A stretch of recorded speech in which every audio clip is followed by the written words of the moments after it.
Hai, Assalamualaikum warahmatullahi wabarakatuh. Buat teman-teman dimanapun kita berada, semoga sehat selalu ya guys. Yang sakit semoga cepat sembuh, cepat diangkat penyakitnya, dan bisa bekerja kembali. Jangan lupa terus berusaha diiringi dengan doa ya guys. Dan ini ada cerita dua Mbak TKW Hongkong yang terlibat utang piutang rentenir ya guys. Ini pengakuan dua Mbak TKW Hongkong. Mbak TKW Hongkong ini jadi korbannya ya guys. Sebenarnya utangnya mereka itu nggak seberapa, cuman 5.000 dolar Hongkong setara 10 jutaan duit Indonesia. Karena ngambil bunganya itu yang terlalu besar guys. 100 sampai 400% dan mbaknya ini kena 400%-nya. Kalau pada umumnya yang bukan ilegal itu ya guys, ngambil bunganya itu ya hanya 48% sampai 42%. Lah ini udah di luar batas kemampuan, maksudnya udah over.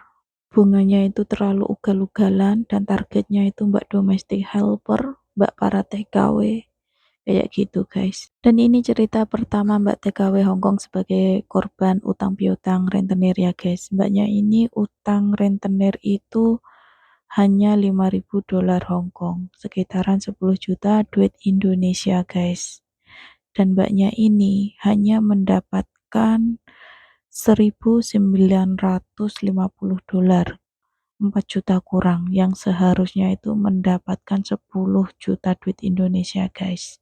Karena rentenir ini ngambilnya itu bunganya terlalu besar, jadi yang 3.050 itu alasannya buat bayar biaya pertama, biaya di awal gitu loh guys, biaya operasional dan biaya yang tersembunyi.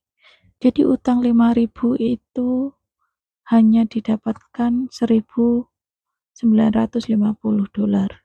Terus yang 3.050 itu hilang. Setara 6.100.000 itu hilang guys.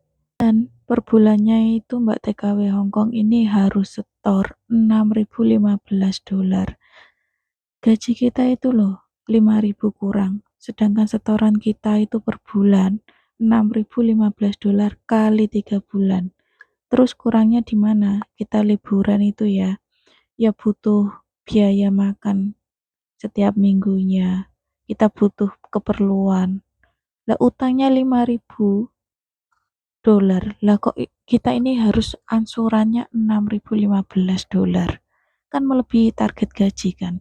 Nggak masuk akal banget, ini sangat menyakit ini guys. Jadi perjanjian seperti itu setelah kita tanda tangan guys, setelah tanda tangan seumpamanya dijelaskan di awal, mungkin nggak ada mbak-mbak yang mau. Misalnya utang 5.000, kamu menerimanya 1.950 dolar. Kalau ngomong seperti itu di awal pasti nggak ada yang mau guys. Nggak ada yang mau, nggak ada mbak-mbak yang sebodoh itu. Terus ansurannya 6.015, pasti nggak ada yang mau, 99% nggak ada yang mau. Ini setelah tanda tangan, baru dipotong ini, potong itu, potong ini, sisanya tinggal sekian. Tapi kita udah terlanjur tanda tangan.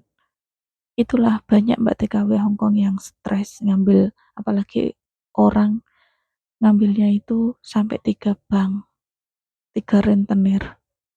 Dan ini cerita yang kedua Mbak TKW Hongkong yang pinjam ya guys. Dan yang ini tuh pinjamnya cuma 3.500 dolar, sekitaran 7 jutaan. Setelah mbaknya tanda tangan, dapatnya itu cuma 1.000 dolar Hongkong. Terus yang 2.500 dolar Hongkong itu kemana guys?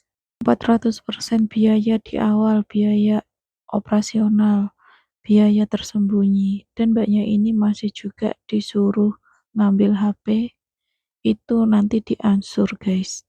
HP itu seharga 1.300 dolar Hongkong, sekitaran 2.600.000. Dipaksa juga ngambil jam tangan seharga 350 dolar, sekitaran 700.000 duit Indonesia guys. Dan itu harus guys.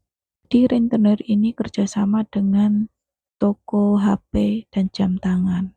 Mbaknya ini utangnya 3.500 ya guys, sekitaran 7 juta, dan ansurannya per bulan itu ya 2.942 kali 4 kali guys.